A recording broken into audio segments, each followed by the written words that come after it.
সাধারণ মানুষ যেগুলো জানতে চায় অ্যাকচুয়ালি তেলের দাম বা সোনার দামের ক্ষেত্রে খুব যদি ধরি যে একেবারে মধ্যবিত্তের নাগালের বাইরে চলে গেছে, জানি যে আন্তর্জাতিক বাজারের ওপরে অনেকটা ডিপেন্ড করে, কিন্তু এই বাজেটে গিয়ে কোথাও গিয়ে একটা ফিনান্সিয়াল নীতি কি থাকবে এই নিয়ে? প্রথম কথা হচ্ছে যে গতকাল হঠাৎ করেই সোনার দাম রূপোর দাম প্রায় 30% কমে গেছে, এবং যেটা গত সপ্তাহে প্রচুর বেড়েছিল।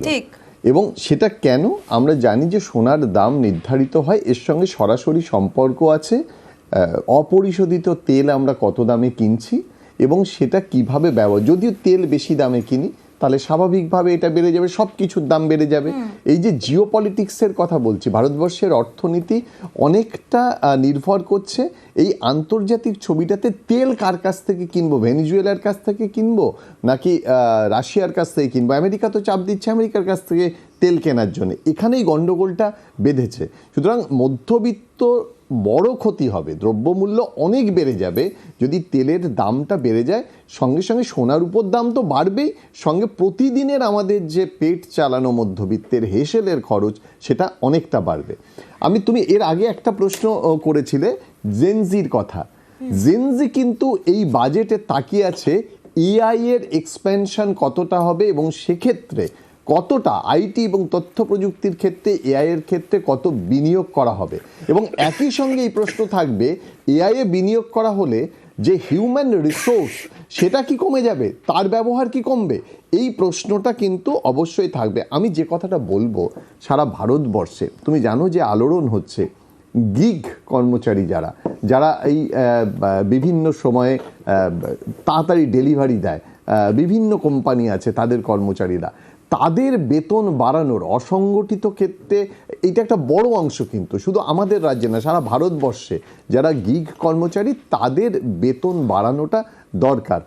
কারণ তাদের একটা শ্রম কাঠামো তৈরি করে দেওয়া এবং অসংগঠিত ক্ষেত্র থেকে কোনো সংগঠিত একটা রূপ যদি দেওয়া যায় কিনা সেটাও এবার বাজেটে একটা লক্ষ্য থাকতে পারে। তার কারণ বাজেটে যুব সমাজের কথা ভাবা, অর্থাৎ যুবকদের কর্মসংস্থান কত হবে। এটা তো সত্যি সারা ভারতবর্ষে কর্মসংস্থান হয়নি, পশ্চিমবঙ্গে কর্মসংস্থানের চেহারা অত্যন্ত খারাপ, এখানে এটা স্বীকার করতেই হবে।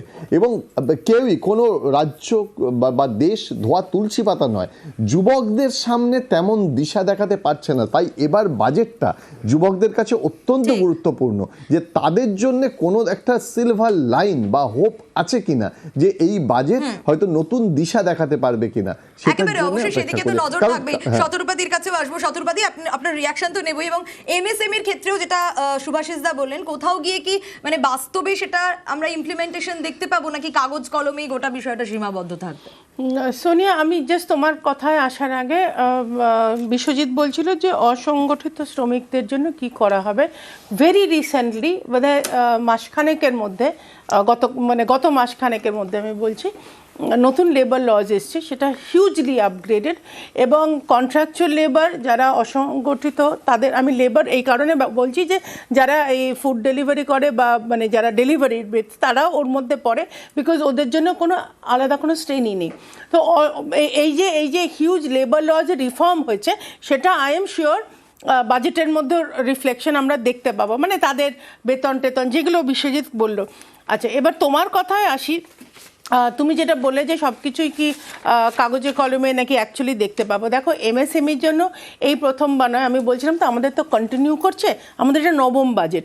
এবং আমরা এত বছর ধরে যেহেতু আমরা সরকারে আছি, আমাদের এটা একটা সুবিধে যে আমরা যেগুলো বলেছিলাম সেগুলো আমরা করেছি এবং আমরা পরিপূর্ণ করেছি আমাদের প্রতিজ্ঞাগুলো।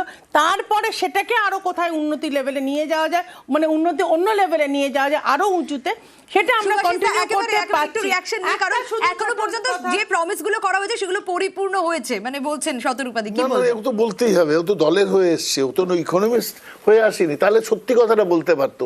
আমরা প্রত্যেকে যারা দলের হয়ে আসি, রাজনীতির লোক, তারা সবসময় রাজনীতির ডাইমেনশন দিয়ে একটা জিনিসের বিচার করি। ভারতবর্ষের বিহারের কথা কংগ্রেসের আমলে তারা ভালো ছিল নাকি আমাদের ঝগড়া হবে? আচ্ছা, খুব সংক্ষেপে বিশ্বজিতের কাছে একবার আসবো। বিশ্বজিৎ, ছাড়ের পর কি শেয়ার বাজার থেকে আয়ও কর ছাড় হবে এবার? এটা খুব ইম্পর্টেন্ট, কারণ এখানে ছাড় হলে ক্যাপিটাল এক্সপেন্ডিচার আমাদের বাড়ে না। এটা যদি ক্যাপিটাল এক্সপেন্ডিচার হিসাবে দেখানো হতো তাহলে একটা সম্ভাবনা থাকতো।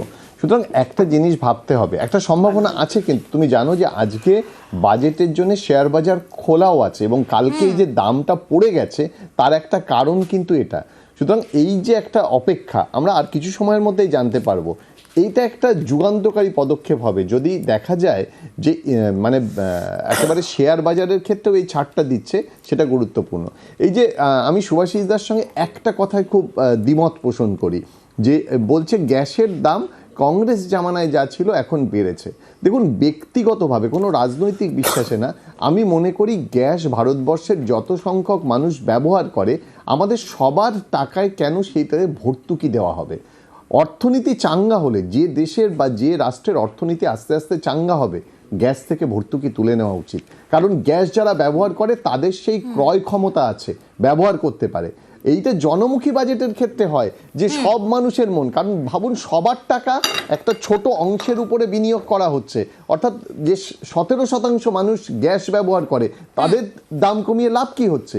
সুতরাং প্রান্তিক মানুষের কাছে তো পৌঁছাচ্ছে না এই সুবিধা, আমাদের টাকায় অন্যদের ভর্তুকি দেওয়া হচ্ছে, প্রান্তিক মানুষও ইনডাইরেক্টলি ট্যাক্স দিচ্ছে, কিন্তু বেনিফিটটা পাচ্ছে যারা শুধু গ্যাস ব্যবহার করে। একেবারে অবশ্যই আমাদের নজর থাকবে, তার কারণ এই আলোচনা চলতেই থাকবে। এখন সময় একটা ব্রেকের পর ফিরবো। কতটা জনমুখী বাজেট হবে, সাধারণ মানুষের কি প্রত্যাশা রয়েছে, আমাদের সঙ্গে যারা রয়েছেন তারা আলোচনায় থাকবেন, তবে আপনারাও সঙ্গে থাকুন।